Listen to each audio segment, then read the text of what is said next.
So hello, welcome back to my after long time another vlog. So guys, তোমাদের মধ্যে অনেকেই বলেছিলে যে দাদা তুমি মিসিং ছিলে। ইয়েস, হ্যাঁ আমি মিসিং ছিলাম।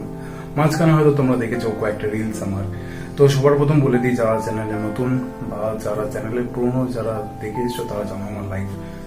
তো আমি একজন অ্যাজ এ মোটো ব্লগার ছিলাম, বাংলায় কন্টেন্ট বানাই, ডেলি ব্লগস, সব কেরিয়ার আমার অলমোস্ট ডেড মানছি। তো যে আইসগুলো দেখছো, একটা টাইমে এই আইসগুলো ডার্ক আইস, বাট এখন নাও আই এম রিকভারি মোড। এবার রিকভারি মোড কেন বলছি গাইস, একটা টাইম মানে আমি কিছু ঘটনা শেয়ার করতে পারবো না, যেগুলো শেয়ার করতে পারছি সেটা তোমাদের সামনে তুলে ধরছি। আমি আমার ফ্যামিলি থেকে অনেক দূরে সরে গেছি।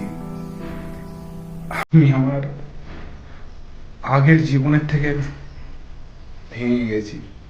ড্রাগস, চরস, মারফিন, গাঁজা, সিগারেট, ট্রাম, মানে যা নেশা নেই সবই করেছি।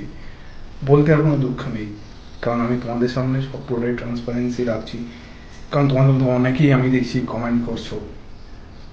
তোমাদের মধ্যে এটাও বলি, আমি বুলেট, তোমরা তো দেখেছো বুলেট কিনেছি, বাট বুলেট এখন চালানো টাইম পাই না।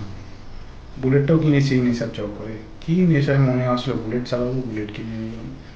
তারপরে নর্থ সিকিম ঘুরলাম হিমালয়ান নিয়ে, সুপার বাইক রাইড করেছি। জীবনটা আনন্দ করে কাটিয়েছি, জীবনটা প্রচুর কষ্টে কাটিয়েছি। কষ্টের জিনিসটা আমি তোমাদেরকে শেয়ার করতে পারবো না, শুধু এটুকুনি বলবো, নাও আমি এখন রিকভারি মোডে আছি। চেষ্টা করছি আর একবার নিজেকে তৈরি করার, গড়ে তোলার। তোমরা প্লিজ প্রে করো। দেখো গাইস, একটাই কথা বলবো, মানুষের লাইফে আপ অ্যান্ড ডাউন্স থাকে। আমারও এসছে একসাথে দুটো ফোন, আমার দুটোই ডেট। মানে কি করবো বুঝতে পারছি না নিজের লাইফের সাথে। তো আমার একটি ফেসবুক অ্যাকাউন্ট ছিল বেঙ্গল রাইডার, সেটাতেও কিছু প্রবলেম এসছে, বাট নাও আমি একটু ঠিক আছি। কাজকর্ম করছি মন দিয়ে, বাড়ি যাই, কখনো বন্ধু বান্ধবের সাথে দেখা হয়, সময় কাটাই, টাইম স্পেন্ড করি, দ্যাট ইজ। অনেকের সাথে দেখা হয় না, অনেক প্রিয় মানুষের সাথে এখন আর কথা হয় না সেইভাবে, বাট একটাই কথা বলবো, আমি শেষ হয়ে গেছি। নতুন করে গড়ে তুলছি নিজেকে। যদি পারি তো প্রে করো বা প্রে করিস আমার সাথে বেঙ্গল রাইডার দাঁড়াতে পারে, ডি সরকার সাথে দাঁড়াতে পারে। আজও যখন নিজের শহরে যাই, বলে সবাই তুমি কোথায় মিসিং।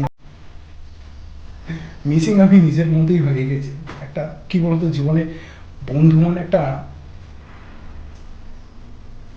কি করে বলাই বোঝাই, জীবনে একটা ভালো বন্ধুকে খুঁজতে হলে না একটা আয়নার সামনে দাঁড়াতে হবে এবং নিজেকে বলতে হবে yes you are my best friend. নিজেকে নিজের বন্ধু করতে হবে। তো আমি সেই সিচুয়েশনের সাথে লড়েছি, নিজেকে আবার ভালোভাবে তৈরি করছি। Now I am still now. আমি এখন শুধু সিগারেট খাই, শুধু সিগারেট খাই, কারণ সিগারেটটা ছাড়তে পারছি না, বাট ছেড়ে দেবো একটা টাইমের পর। বাকি যত নেশা ছিল সব ছেড়ে দিয়েছি। খারাপ সময় ছিল, অনেক কষ্টে ওভারকাম করেছি। Now life changing time. Bye, দেখা হবে অন্য একটা ভিডিওতে। And happy Durga Puja 2025। Love you all.